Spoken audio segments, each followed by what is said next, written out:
My grandmother used to sit me down every Sunday and tell me things that, if I'm being honest, sounded like nonsense to a kid who wanted to grow up and be a data analyst. Pour a little out for the ones who aren't here. Don't sweep after dark, you'll sweep your luck out the door. I used to nod and think, okay, that's culture, that's not data. But nobody ever told me those were two different filing cabinets. I just decided that on my own, and I was wrong to. Statistically speaking, I've spent more hours cross-referencing spreadsheets and studies than I have sitting with what she actually handed me.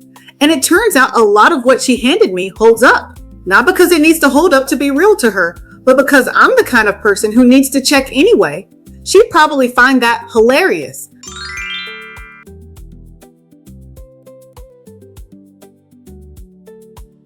Okay, so before we get to your grandmother's candles, back it up.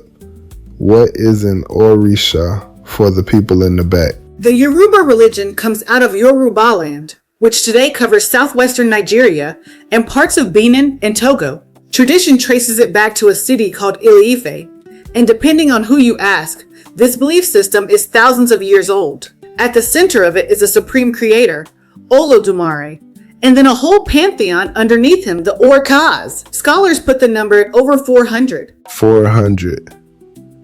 That's not a pantheon. That's a whole staff directory. It sounds like a lot until you realize they're organized in categories. Some are primordial, they existed before the world did. Some are deified ancestors, people who lived, did something extraordinary, and became Orishas after death. Shango is one of those. He was a king of Oyo before he was the god of thunder. And some are personified natural forces, rivers, wind, the ocean. For reference, 400 is roughly the number of named deities in the entire Roman pantheon at its peak.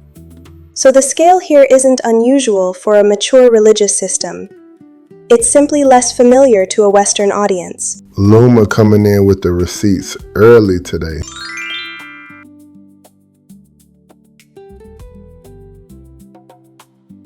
So here's the hard part of the story, and we're not going to rush past it. During the transatlantic slave trade, millions of West Africans were forced across the ocean, including huge numbers of Yoruba people, taken mostly to Cuba, Brazil, and later Trinidad. And once they got there, in Spanish and Portuguese colonies, Catholicism wasn't optional. Enslaved people were baptized, often within days of arriving, and practicing anything outside the church could get you punished. my grandmother poured for my granddad every Sunday for 11 years after he passed. Used to think it was sad. Now I think it was just love with nowhere else to go. That's basically the whole story in one sentence. People who weren't allowed to keep their faith out loud found somewhere else to put it.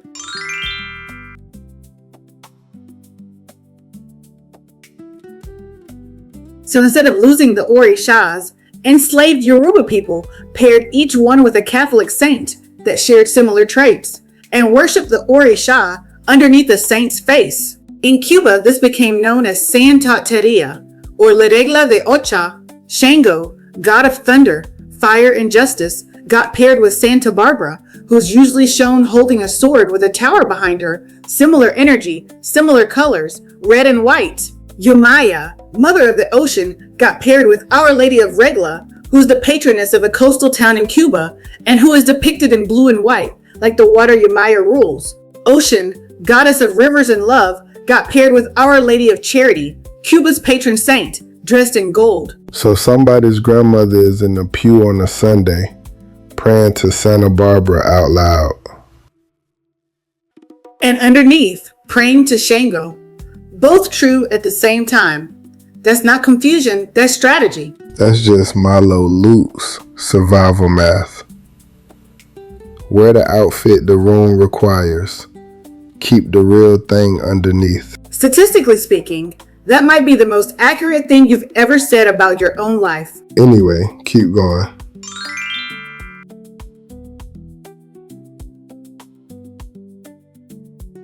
I want to address something directly, because I don't want to overstate the science here.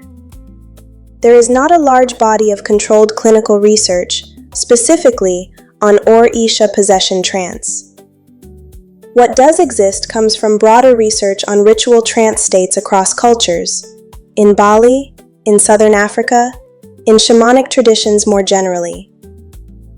In one study of naturally occurring possession trance during an actual ritual, researchers recorded real changes in brain activity, increased theta and alpha wave activity, patterns consistent with a shift away from ordinary waking cognition.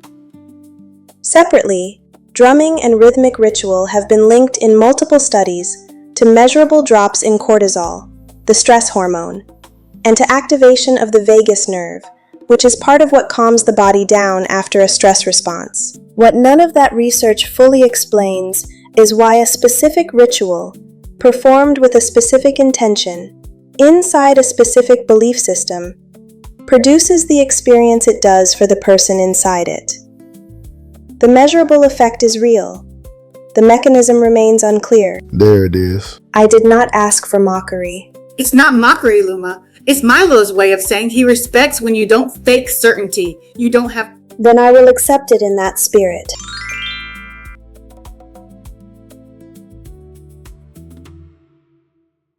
Cuba wasn't the only place this happened. In Brazil, enslaved Yoruba people, alongside enslaved Fawn and Central African people, built candomblé, same core idea, or Orishas, kept alive under a Catholic surface, though candomblé also carries a lot of Fawn and Bantu tradition woven in. It's not a straight copy of what happened in Cuba. In Trinidad, it became Trinidad or Aisha, sometimes called Shango, which blended with spiritual Baptist Christian traditions on top of the same Yoruba foundation. So it's one seed, 3 different gardens, depending on which colonial ground it landed on and who else was already there. That's exactly it. Same root system, different growth depending on the soil.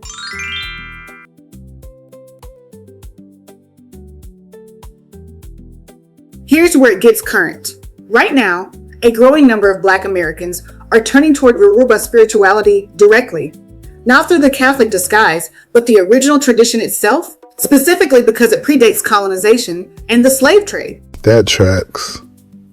If your ancestors had to hide their religion inside somebody else's to survive, going back and getting the original feels like getting something back that was old. There's even a whole community built around this, Oyotunji African Village in South Carolina, 27 acres, founded specifically to preserve Yoruba culture and spirituality on American soil. Estimates put the number of people practicing some form of Yoruba-based faith across Africa and the diaspora in the tens of millions today.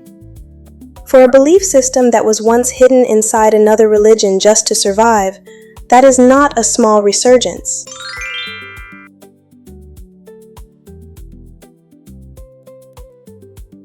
So no, it wasn't just tradition. It was survival, disguised as devotion. And it worked so well that the disguise is still standing 200 years later in front of anyone who walks into that church and doesn't know to look twice. And somewhere my grandmother is still lighting that candle. For both of them at once. The mechanism remains unclear, but the devotion does not.